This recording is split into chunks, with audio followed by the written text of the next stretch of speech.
Debate. Debate. Discusión. Discusión. Análisis y perspectivas desde voces diversas y críticas. Esto es Voces y Política, una producción de Kioscos Socioambientales, Escuela de Ciencias Políticas, Escuela de Estudios Generales y Semanario Universidad.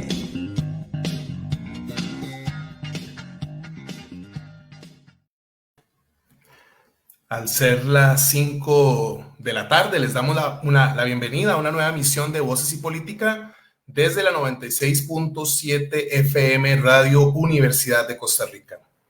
De parte de la Escuela de Ciencias Políticas, el programa Kioscos Socioambientales, la Escuela de Estudios Generales y el Semanario Universidad, les saluda José Mora.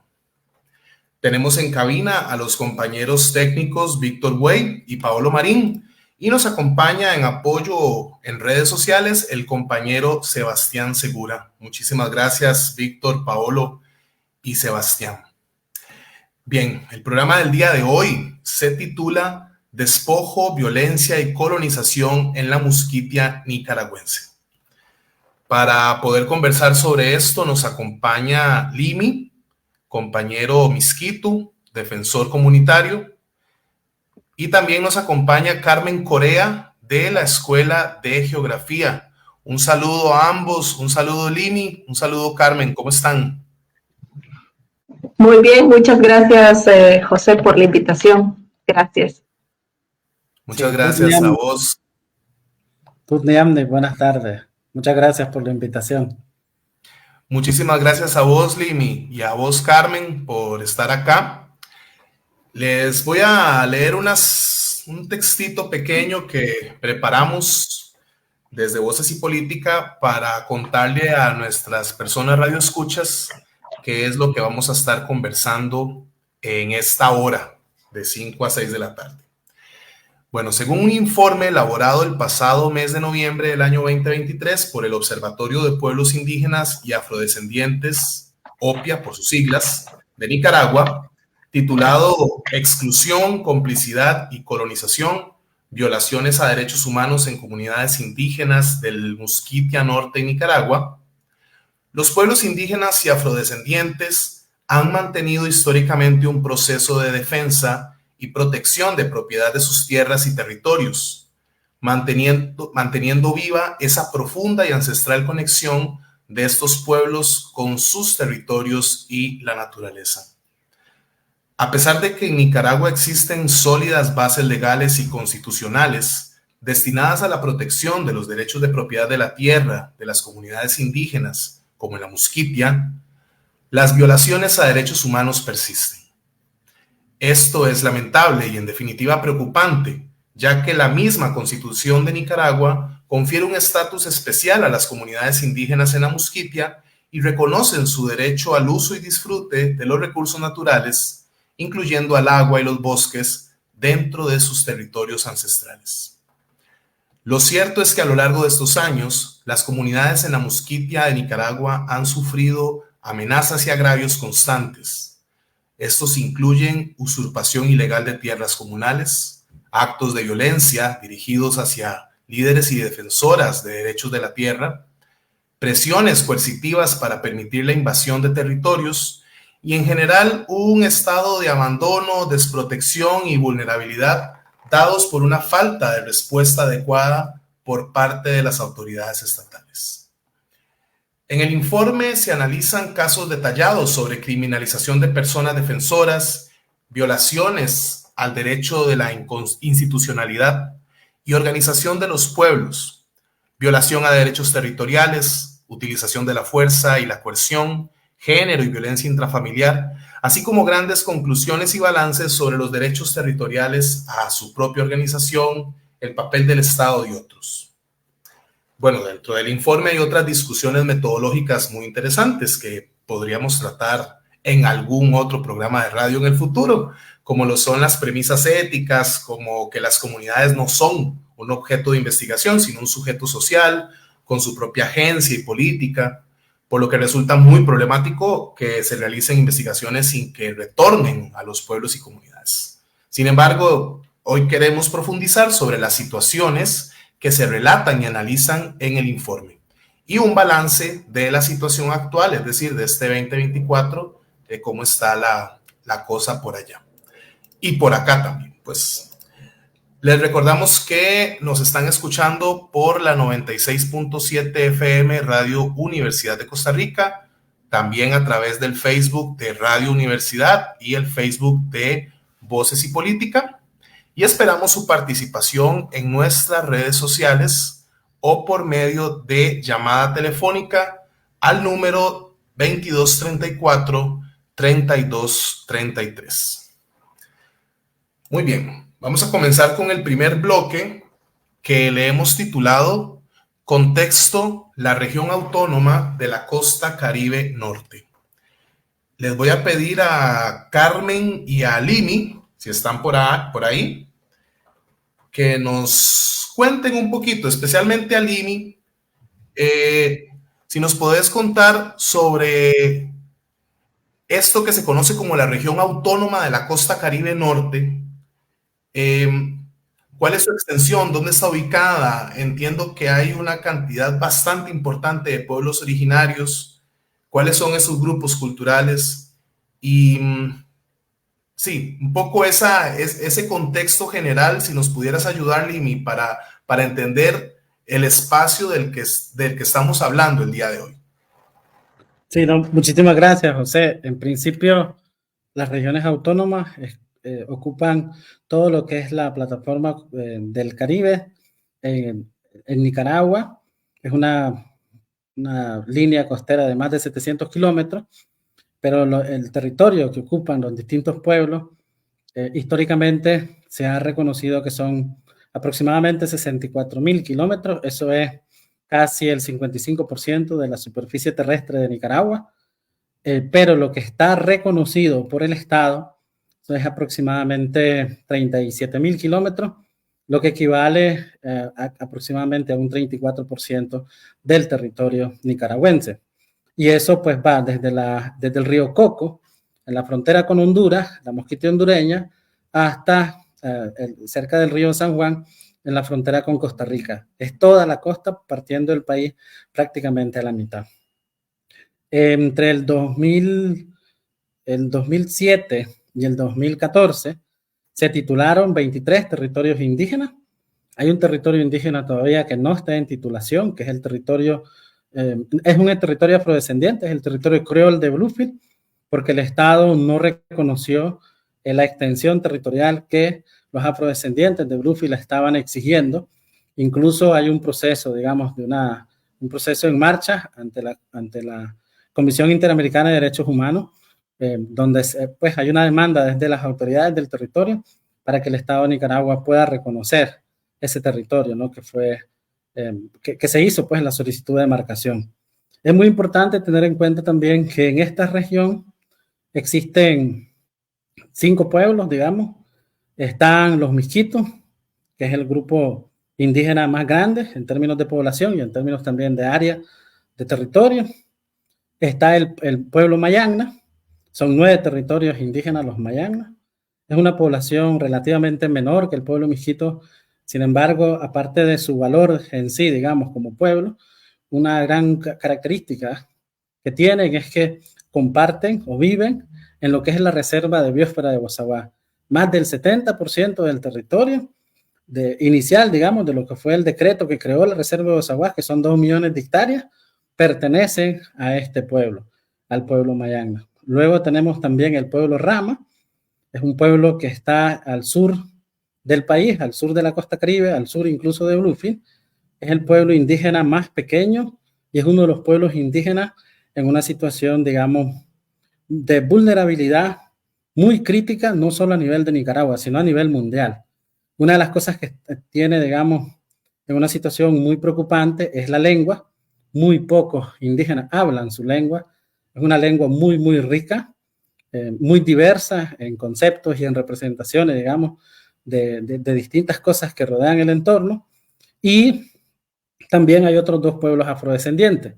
Uno son los crioles. Hay varias comunidades dentro de lo que es el territorio Rama y Criol. Y luego también hay varias poblaciones urbanas de afrodescendientes, tanto en Bluefield como en Puerto Cabeza, en Cucarajil, Laguna de Perla. Y también en lo que es la Laguna de Perla en las comunidades del Orinoco y otras comunidades aledañas, hay otra población que es la población garífuna. Y aparte de eso, pues también existen comunidades, digamos, mestizas, ¿no? Comunidades mestizas de más de 100 años, y luego las comunidades que se están formando recientemente producto de la invasión y colonización con todos estos despojos del territorio. Haciendo quizás un poco referencia histórica, digamos, de lo que es la Musquitia, hay que tener en cuenta que desde aproximadamente 1620 hasta 1660, más o menos, nosotros tuvimos lo que se llamó el Protectorado de la Musquitia. Fueron 240 años en el que la Musquitia pertenecía, o sea, estaba bajo un protectorado inglés, y los ingleses utilizaban esta zona, digamos, del Caribe como una zona de descanso y de habituallamiento en la época en que se daban esto de los piratas, ¿no? Que asaltaban a barcos españoles, digamos, y portugueses en el mar, cuando estaban transportando todo el oro, plata y muchos de estos metales de alto valor, digamos, desde Sudamérica hacia Europa, pues. Entonces, ellos instauraron un modelo administrativo, una copia, digamos, de un modelo monárquico. Entonces nosotros tuvimos 14 reyes misquitos, muchos de ellos eran llevados a formación en Europa. Siempre hacemos a veces los chiles de que aprendieron inglés, leyeron a Shakespeare, aprendieron de etiqueta y vivían y venían a sus comunidades, ¿no? Muy formados a, digamos, a dirigir el pueblo misquito. Y tenemos este año, el 20 de noviembre, se cumplirán 130 años de la anexión forzosa del Estado nicaragüense de la Musquitia a Nicaragua. Eso ocurrió el 20 de noviembre de 1894. En 1860 se firma el Tratado de Managua. Hay un contexto político, digamos, mundial particular, y es que había, como sabemos en esa época, una guerra entre España e Inglaterra por ver quién era el imperio dominante, y eso los había debilitado a ambos. Pero también más o menos en 1875, después de que termina la guerra civil en Estados Unidos comienza a tomar fuerza, y en ese contexto Gran Bretaña o el Imperio Británico decide llevar a cabo un tratado con Nicaragua, donde pues cede un poco el protectorado, pero pide pues que se mantenga el derecho a la autonomía y al autogobierno que se tiene como pueblo.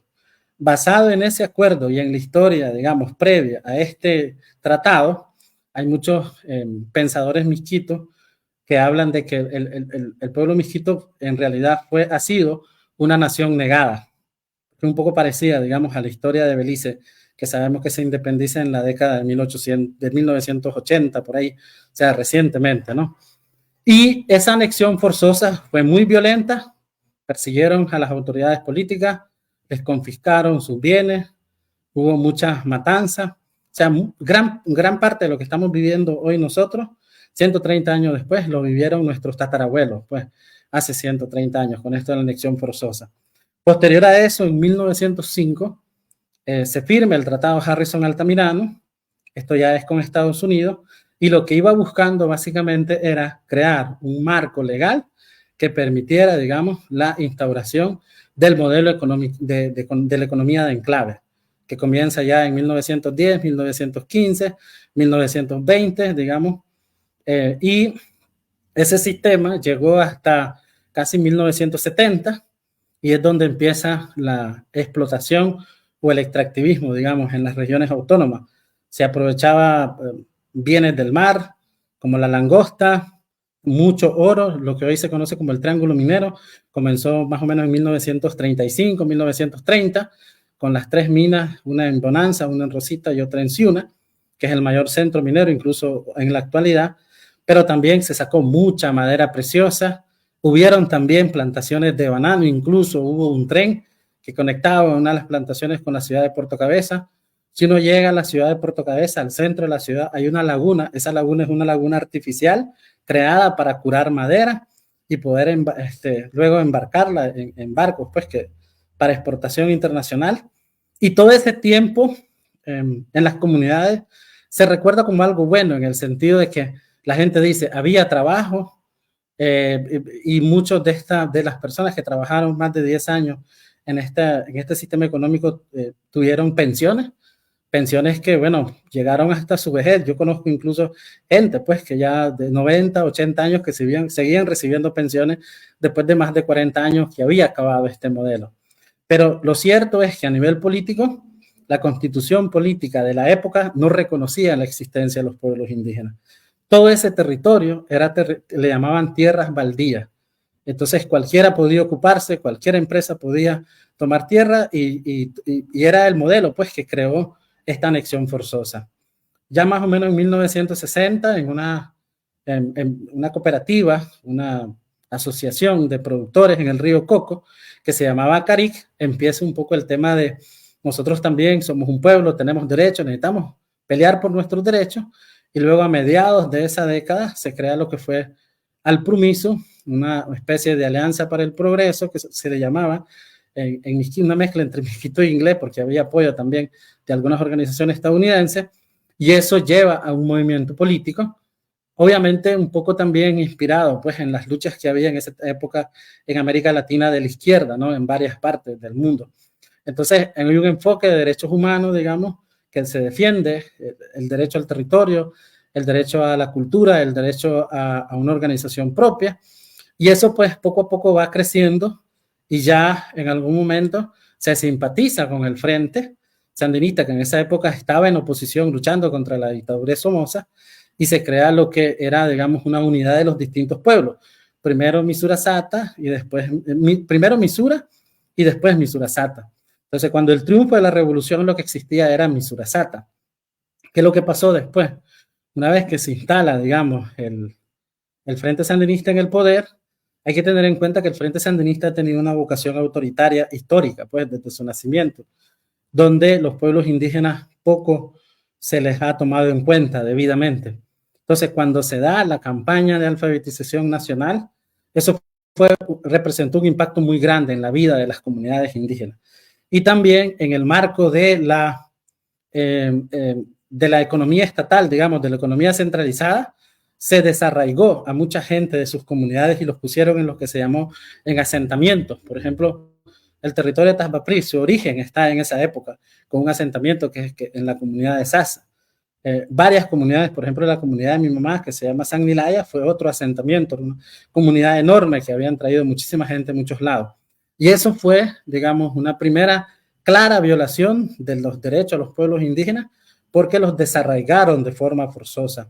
O sea, cualquier desplazamiento forzoso de comunidades representa una violación flagrante de sus derechos, porque les estás quitando esa vinculación con su territorio y sus medios de vida, y lo estás poniendo en un medio, en un ambiente totalmente ajeno a lo que históricamente han conocido.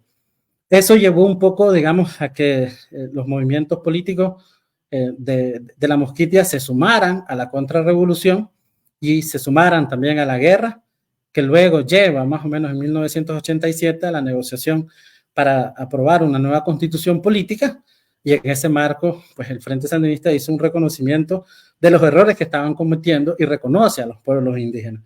Y se aprueba la ley de autonomía, que es la ley, digamos, la ley 28, el Estatuto de Autonomía, que se aprobó el 30 de octubre de 1987.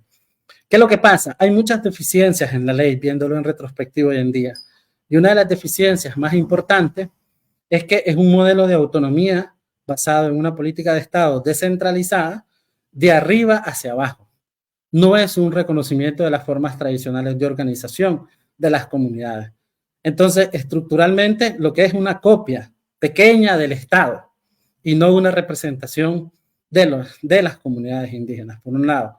Y por otro lado, es un sistema político, digamos, alterno, propio de comunidades indígenas, pero en un sistema democrático de mayoría, sin ningún candado.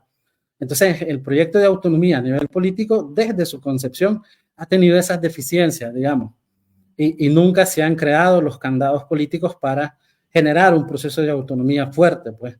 Y ya en los 90 empezó a funcionar los gobiernos regionales autónomos, que siguen vigentes hoy en día.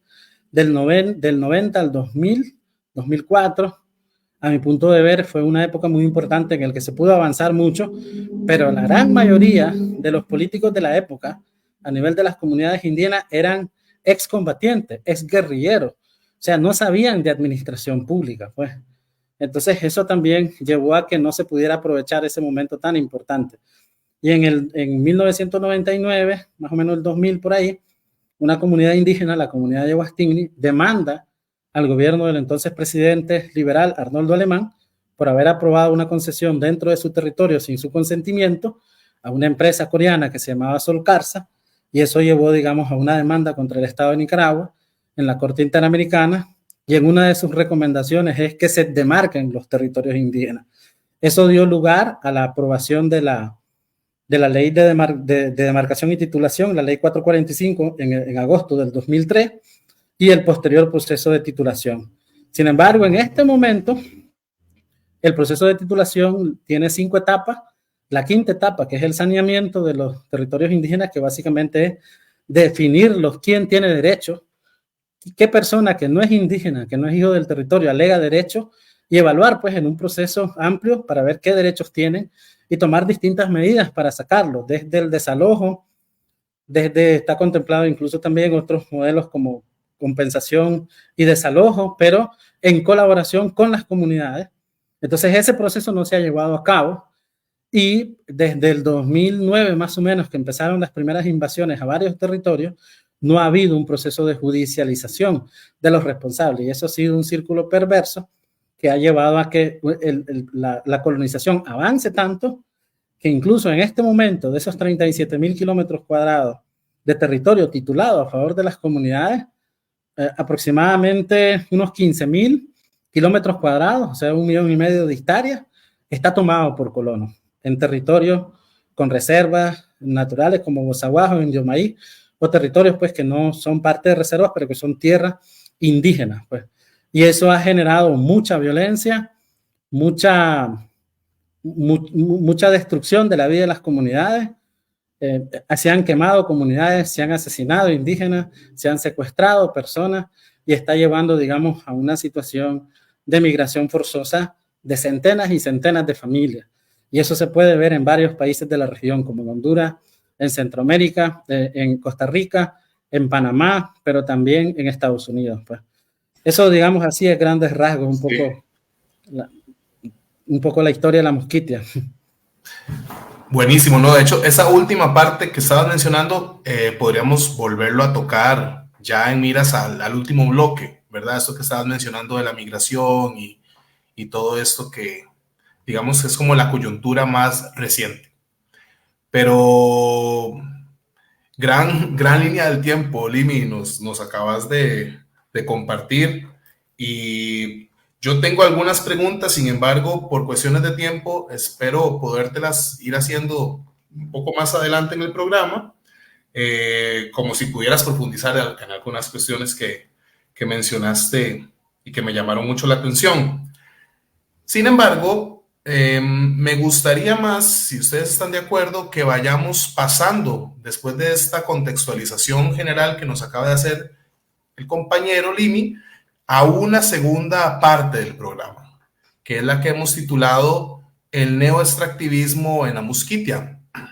Y para eso hemos invitado a la investigadora Carmen Corea, de la Escuela de Geografía, para que nos cuente un poco en este segundo bloque cómo es que está la situación, o cómo ha sido la situación con respecto a esto, ¿verdad?, que llamamos neoextractivismo en la situación de la Musquitia, cuáles son las actividades productivas y cuáles son todas las implicaciones que esto ha generado, y los agravios, creo que es como de las cuestiones más importantes, ¿verdad?, que ha generado sobre los pueblos originarios que hay, y los pueblos y las comunidades en general que hay en la zona del Caribe nicaragüense. Entonces, muchas gracias, Carmen. Muchas gracias, José. Sí, tal vez para empezar introduzco el tema, el término neoextractivismo, porque es muy importante para nosotros emplearlo. Ya Limi, en el recorrido histórico que planteó, contaba un poco la historia de extractivismo y saqueo que ha vivido históricamente la costa caribe nicaragüense, o la Musquitia también, como se le conoce. Entonces nosotros hacemos mucho énfasis en que en este momento estamos viviendo un momento al que llamamos neoextractivismo, porque continúan las prácticas de saqueo, de apropiación y de desposesión de los territorios de pueblos originarios, pero que hay nuevos mecanismos y nuevos motores que empujan esa dinámica de expansión colonialista y extractivista sobre específicamente territorios indígenas. Entonces vemos un patrón que es una continuación hasta cierto punto del avance del Frente Pionero en el caso de Nicaragua, donde a los pocos remanentes de bosque primario que aún quedan en el país, empujan el avance de la colonización. Hay mucha gente que le llama de campesinos, pero es que hay de todo. No se puede generalizar ni simplificar el término sobre quiénes son los involucrados avanzando. Hay mucha gente con tierra y sin tierra, hay gente enviada por los intereses del capital privado a colonizar y avanzar en la toma de tierra sobre territorios indígenas. Y esta toma de tierra generalmente ocurre sobre la base de prácticas del tumba, reza y quema, que han sido utilizadas desde hace décadas, que conocemos como prácticas del campesinado y de la conquista del bosque primario, pero que en este caso avanzan sobre bosque que es tropical húmedo, del tipo de trópico húmedo, que en realidad no tiene tampoco muchas aptitudes para la agricultura como las zonas centrales y del Pacífico de Nicaragua y de Centroamérica.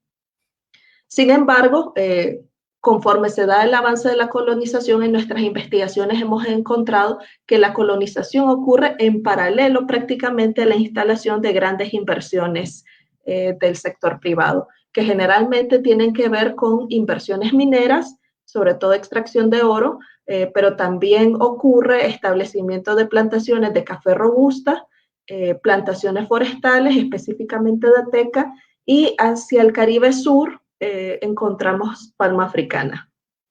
Esos son los principales rubros que vamos encontrando. En cuanto a las extensiones, son muy variables. Van desde inversiones que pueden tener las más pequeñas, 50 hectáreas, pero en promedio andan entre 2.000 y 5.000 hectáreas y pueden tener entre 10.000 y 20.000 hectáreas de ocupación. Igual con respecto a las concesiones mineras, la media anda por las 5.000 hectáreas, la concesión minera. Carmen, perdón que te interrumpa. Bueno, mencionaste minería de oro, café robusta, teca y palma africana. ¿Eso se queda interno o eso se exporta a algunos países? ¿Cómo funciona? Sí, bueno, tal vez un poco como preámbulo a responderte esa pregunta, te diría que la razón de ser de que sean esos productos también tiene que ver con la lógica de las inversiones. Cada vez más hay un auge por lo que se le conoce como flex crops. Entonces, hay mucha orientación de la inversión hacia rubros que pueden ser exportados en diferentes formas. Por eso es que también la palma africana en general ha tomado un auge en los últimos 20 años en Nicaragua porque tiene varios propósitos. Y mientras hay otros rubros como el café y el oro que han tenido un repunte por el aumento de los precios internacionales. Ahora, en cuanto a los destinos de exportación, en Nicaragua, como la mayoría de los países de Centroamérica, el principal destino del mercado es Estados Unidos. Más o menos, por ejemplo, nuestra investigación más reciente sobre minería de oro en el Caribe norte de Nicaragua reveló que las empresas tienen como principal comprador Estados Unidos, pero a eso le sigue Inglaterra y después Suiza con respecto al oro. Con respecto al negocio de la carne, que es otro rubro que también está en auge, porque es la ganadería la que se utiliza para entrar a estos territorios y después favorecer al establecimiento de otros rubros, encontramos que hay un mercado regional y también hay un mercado internacional. Entonces, la carne que se trafica en la mosquitia nicaragüense termina en Costa Rica, Honduras, Guatemala, El Salvador y Panamá, pero también tiene destino de exportación internacional, principalmente Estados Unidos, seguido de México, pero también hay otros países, Taiwán, República Dominicana, Puerto Rico, España, Venezuela. Es un mercado amplio, pero siempre despuntando a Estados Unidos. Sí. Perfecto, muchísimas gracias. Bueno, hablaba así, claro, neoextractivismo forestal, ¿verdad? Con todo este tema de la teca, toda esta cuestión de minería de oro, de café robusta, palma aceitera, y también hacías una mención importante sobre la situación de la tenencia, que hay desde minifundio, por decirlo de alguna manera, hasta grandes transacciones de tierras o grandes, digamos, latifundios, le diríamos por acá. Yo no sé cómo es que ustedes lo nombran. Sobre estos grandes latifundios, sigamos usando esa palabra, ¿cómo está la concentración de la tierra? La concentración en términos de cuáles son las formas de adquirir la tierra. No, más bien como estas grandes extensiones de tierra son 2, 3 personas, 5 personas. ¿Sí me escuchas bien? Son en su mayoría corporaciones y sí, ahora sí te escucho bien. Son en su mayoría corporaciones. En el caso de las grandes empresas, tenemos varios mecanismos a través de los cuales ellos adquieren la tierra o los recursos que se extraen de la tierra. Y mucho depende del rubro. En el caso de la minería de oro, en particular, la forma de adquirir la tierra y el oro es por la vía de las concesiones principalmente. Las empresas no compran la tierra, sino que adquieren concesiones de primero exploración y después explotación por 20, 50, 99 años. Esa es la tónica. Pero a su vez, estas empresas mineras compran también oro de mineros artesanales, que en Nicaragua se les llaman huiriceros. Entonces, esos mineros artesanales que trabajan por su cuenta, generalmente extraen oro de forma ilegal, además en territorios indígenas, en territorios de comunidades indígenas, sin ningún tipo de concesión o aval, además. Ahora, si nos movemos a otro tipo de actividades, como lo de las plantaciones de café robusta o a las de plantaciones de palma africana, la dinámica es otra. Vemos que en ese caso hay una empresa nicaragüense que es subsidiaria de una corporación extranjera y esa empresa subsidiaria compra tierra generalmente. Y no siempre queda claro los mecanismos que se ocupan para que haya ocurrido esa adquisición de tierra, si ocurrió en el marco de la legalidad o si es una posesión de tierra.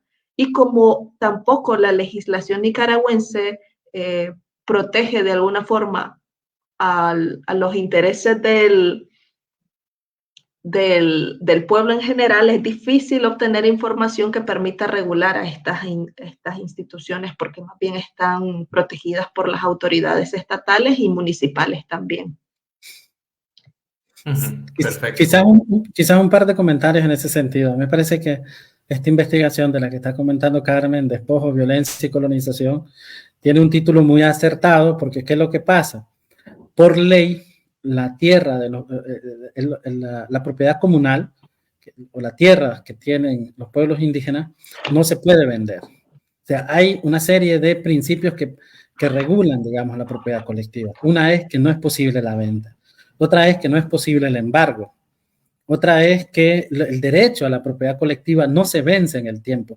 Y este derecho es muy importante porque es la base para la demanda del saneamiento o la recuperación de esas tierras en el futuro, independientemente de lo que haya pasado en ellas en estos tiempos.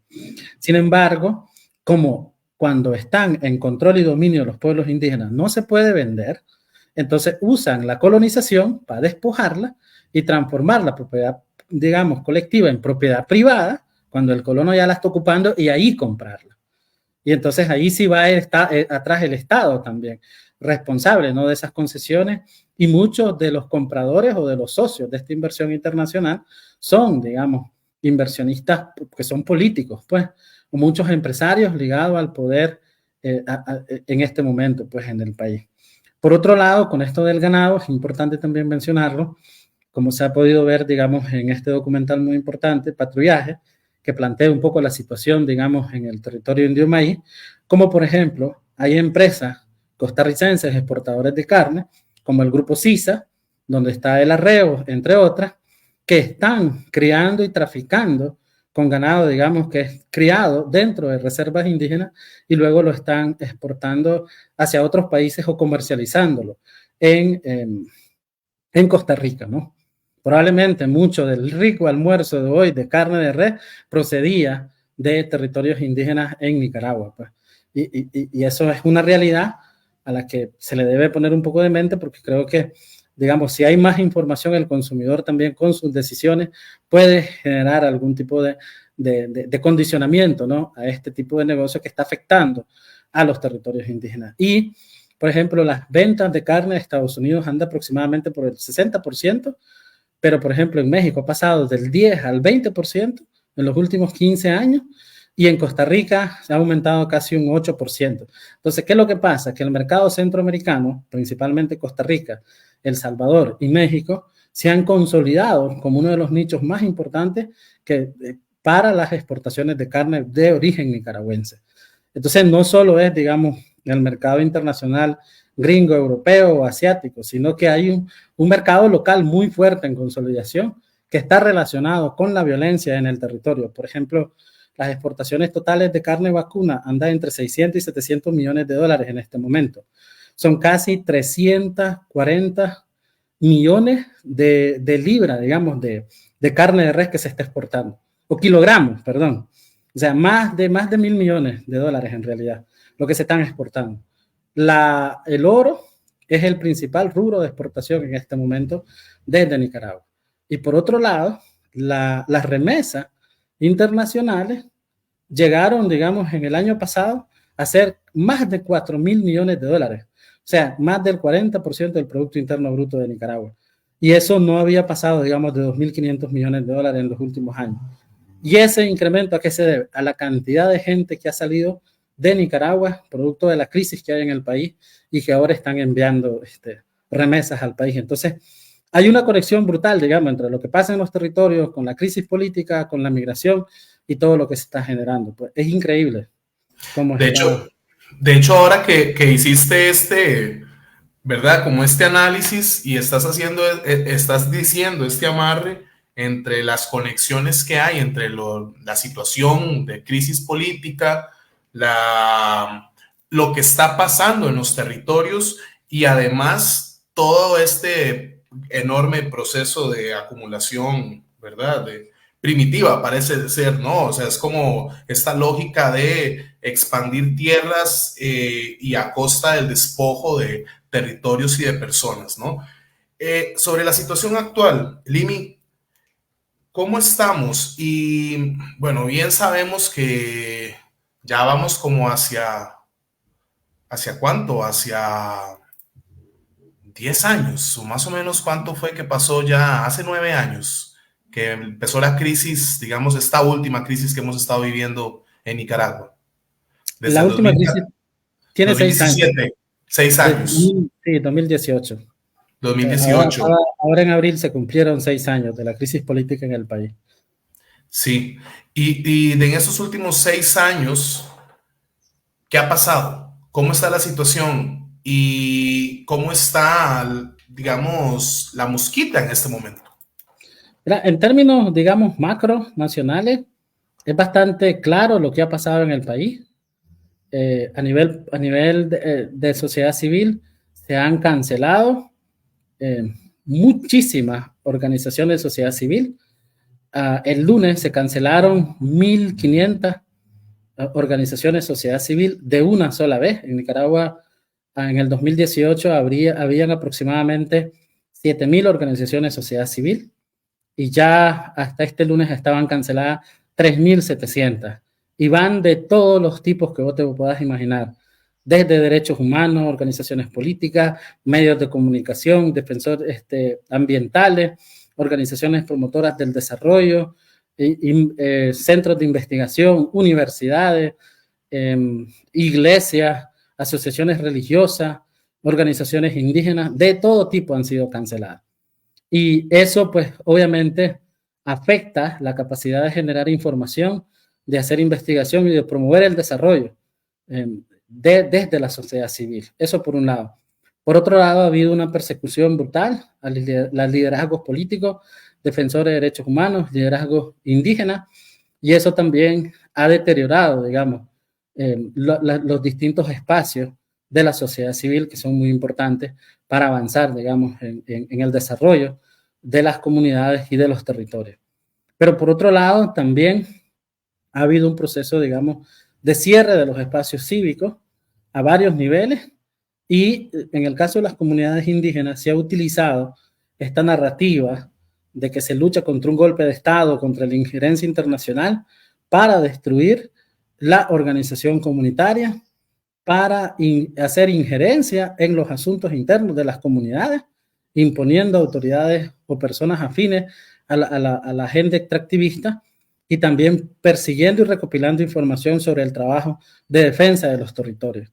Y por otro lado, también hay un entorno de impunidad muy profundo que está evitando, digamos, que haya justicia, y por tanto los perpetradores de la colonización y de toda la violencia en los territorios puedan tener un poco de temor, ¿no?, a la hora de avanzar. Y ahora no solo son los colonos, sino que también son políticos regionales, actores con poder ligados al gobierno, que están también creando grandes fincas y despojando de tierra a su misma gente, pues, a familiares y a conocidos dentro de sus propias comunidades, y generando violencia de forma impune. Es muy difícil, digamos, muy lamentable, porque hay una migración muy grande. La gente primero abandona sus áreas de bosque, después sus áreas de cultivo, después sus comunidades. Pues hay casos, por ejemplo, como la comunidad de Polo Paiva, que fue quemada en octubre del 2016, o la comunidad de Huilu, que fue quemada el 11 de marzo del año pasado, o comunidades mayagnas como la comunidad de Alal, que fue atacada el 29 de enero del 2020, y así pues distintos, una violencia, digamos, que pareciera como del salvaje oeste, ¿no? Esta violencia pues los pueblos indígenas la hemos vivido, ¿no?, en estos últimos 500 años de colonización, pero pensar que en siglo XXI, con tantos medios de comunicación, con inteligencia artificial y todo, seguimos todavía las comunidades indígenas bajo este tipo de violencia, es insólito, pues, y es muy duro para las comunidades, pero esa es la realidad, pues, en la que estamos. Y es lamentable, pues, porque todas las comunidades organizadas y en resistencia no representarían ninguna amenaza al Estado nicaragüense, porque nuestra lucha como pueblos indígenas no es la conquista del poder político, sino que es la existencia, continuar existiendo como pueblos indígenas. Sin embargo, en una lucha por mantener el poder, se está destruyendo, pues, a los pueblos indígenas, y desde mi punto de vista, toda esta situación de colonización y despojo de territorios y violencia está aproximando a las comunidades a una situación, pues, que amenaza su existencia como pueblos indígenas, pues. Y bueno, ¿verdad? Es como que cuesta mucho decir algo después de esto que estás mencionando tan crudo y violento y terrible. Me gustaría saber si hay organización frente a todo esto. Es como la pregunta que me hago, ¿verdad? Que me cuesta hacerte, en realidad, porque es una situación espantosa. Pero hay organización, hay alguna luz que se pueda ver en ese panorama. Pues mira, primero es una pregunta que nos hacemos mucho. Nosotros como comunidades indígenas pues llevamos 500 años en resistencia, y yo esperaría que esa experiencia de resistencia nos ayude a encontrar las maneras de seguir existiendo como pueblo y de seguir haciéndole frente, ¿no?, en un contexto, digamos, nuevo, que plantea muchos desafíos. Pero sí me gustaría, digamos, compartir al menos 3 grandes prácticas que parecieran como una estrategia de colonización. Una primera es la división, el divide y vencerá. Y esto no es nuevo. O sea, el pueblo miskito, por ejemplo, está dividido entre Honduras y Nicaragua. Nicaragua tiene 200 años de existencia, digamos, como país. Nosotros existíamos antes del Estado nicaragüense. En Costa Rica, por ejemplo, tenés al pueblo indígena Nove Bulé, dividido entre Panamá y Costa Rica, por ejemplo, en la frontera sur. Entonces, esto fue, digamos, un primer factor de división, crear estas fronteras, y hoy se mueve la mercancía con total libertad y las personas no nos podemos mover, por ejemplo. Luego, dentro de los territorios o dentro de nuestra región, se crea el departamento de Celaya. Celaya, el apellido del primer colono mayor que generó la anexión forzosa. Y luego se genera, digamos, 2 regiones autónomas. Luego los municipios. Previo a la regionalización se crearon los municipios. Ahora los territorios. Entonces, todo este proceso de división lo que va buscando es desarticular a la organización indígena. Antes, hace 70, 80 años, cuando pasaba algo en una comunidad remota en Bozaguá, cualquier otra persona a la orilla del mar lo sentía como que estaban afectando a su familia. Ahora uno dice, no, es en el territorio vecino. Entonces hay una estrategia clara de divide y vencerá, y eso es a nivel geográfico, pero por ejemplo también a nivel político. O sea, hay una polarización porque imponen a una persona como autoridad, la comunidad no lo reconoce, entonces se genera una polarización interna en la comunidad. Se crea de esa manera un conflicto, y cuando deberíamos estar unidos como comunidad para hacerle frente al colono, estamos divididos, discutiendo entre nosotros, polarizados entre nosotros. Entonces, esa es una primera estrategia bastante clara, digamos. Una segunda estrategia bastante clara es negar el problema. O sea, el Estado nicaragüense lo niega ante la CIDH, ante la comunidad internacional, en sus distintas comunicaciones, niega que hay un problema de invasión. Y es bastante contradictorio porque critica, por ejemplo, el imperialismo yanqui, como ellos ya lo llaman, pero hay un proyecto de colonización, digamos, interna y de destrucción de los pueblos indígenas. Entonces, y se niega que, por ejemplo, se hace una narrativa, digamos, errada de lo que está, de la situación de violencia, y se dice que son rencillas, ajustes de cuentas, rencillas personales, cosas así, ¿no? Como que ese tipo de argumentos como que exime al Estado de la responsabilidad que tiene de garantizar los derechos y la seguridad, pues. Y otra práctica profunda de colonización es la gradualidad en los procesos. O sea, por ejemplo, el proceso de imposición de autoridades no comenzó de un solo imponiendo al montón de gente, van probando algunos territorios. El proceso de colonización no es que los colonos entraron de una vez, pasaron 15 años para que los ocuparan. Pasó algo por aquí, otra cosa por allá, persiguieron a un líder comunitario y después avanzaron y así. Entonces hay un tema de gradualidad y como sociedad tenemos memoria muy corta. No hacemos, digamos, relación entre lo que está pasando ahorita y los factores recientes históricos, ¿no?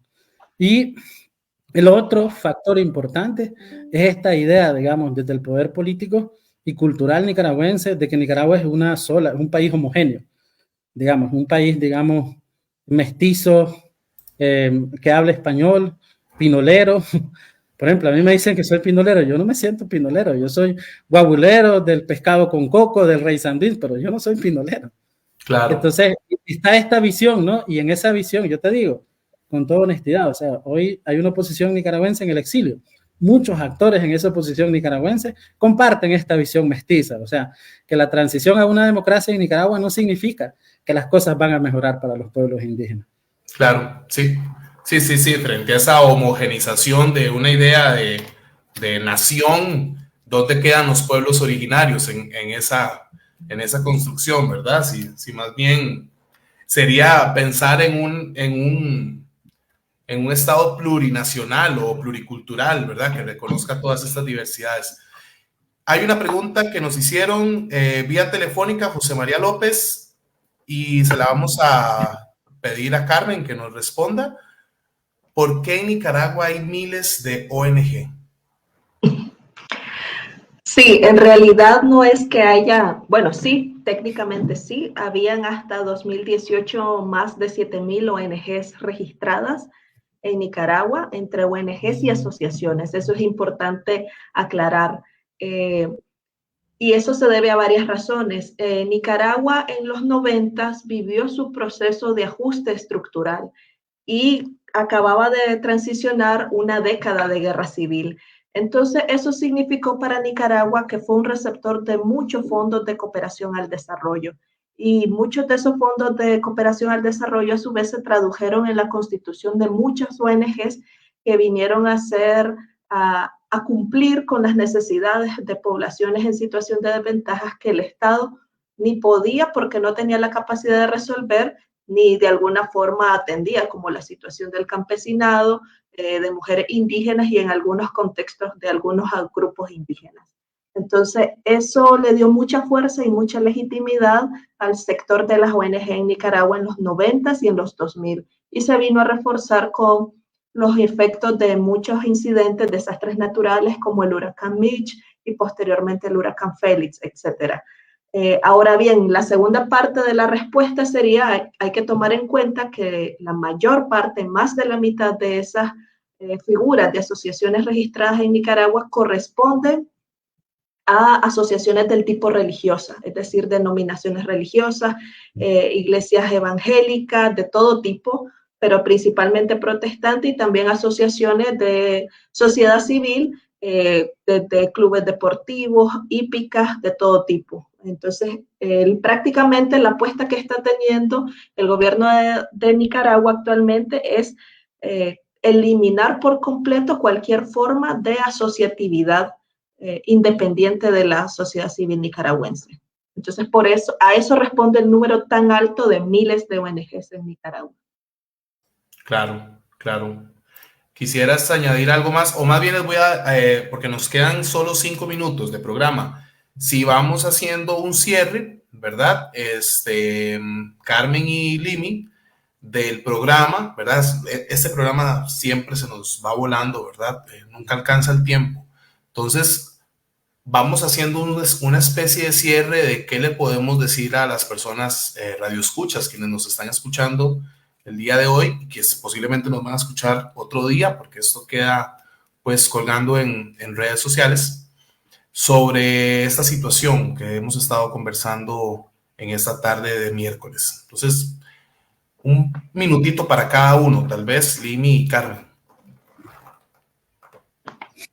Sí, no, agradecer la oportunidad, el espacio para conversar. Ojalá puedan haber otros espacios donde podamos seguir profundizando los temas, porque creo que ha sido como una generalización, pues al menos plantear lo que está pasando, y también invitar a la audiencia de esta radio, de este programa, a que puedan, digamos, investigar. Ahora hay un poco más de información sobre lo que está pasando en la web, y que también pues traten de ubicar a organizaciones que están, digamos, colaborando con toda esa población indígena y afrodescendiente que ha sido desplazada y que está llegando a Costa Rica. Hay mucha gente sufriendo muchísimo, situación humanitaria, el tema de la regularización, el acceso a la educación, el tema de la salud, el tema laboral. Hay mucha violencia laboral. Por ejemplo, hay gente que incluso le han dejado de pagar porque hablan misquito o mayán en el trabajo, y el empleador les prohíbe eso, por ejemplo, entre un sinnúmero más de situaciones. Entonces, pues sí, invitarles, ¿no?, a que puedan estar más pendientes y ver de qué manera también podrían colaborar, pues, en distintos esfuerzos que se están haciendo. Y muchísimas gracias. A vos las gracias, Limi. Carmen. Sí, tal vez solamente insistir en que los pueblos originarios han sido objeto de ninguneo histórico, independientemente del sistema hegemónico que esté en el poder, sea colonia española, sea República Federal Centroamericana, sean estados independientes. Y nosotros en estos momentos tenemos una responsabilidad como personas informadas y conscientes a tomar nuestro bando en el lado correcto de la historia, por preservar esta diversidad cultural y de estrategias de vida también. Muchísimas gracias, Carmen. Y bueno, agradecerle un montón a ambos por sacar su ratito y por contarnos esto, y de verdad que sí, invitar a todas las personas a que se sigan informando, buscando maneras de apoyar en todo lo que se pueda, y bueno, podemos colgar en la página también el informe, ¿verdad? El informe del que estuvimos hablando el día de hoy, que en realidad ese informe está en línea, ¿verdad? Es público, o sea, se puede acceder, entonces podemos colgarlo para que las personas también puedan leerlo.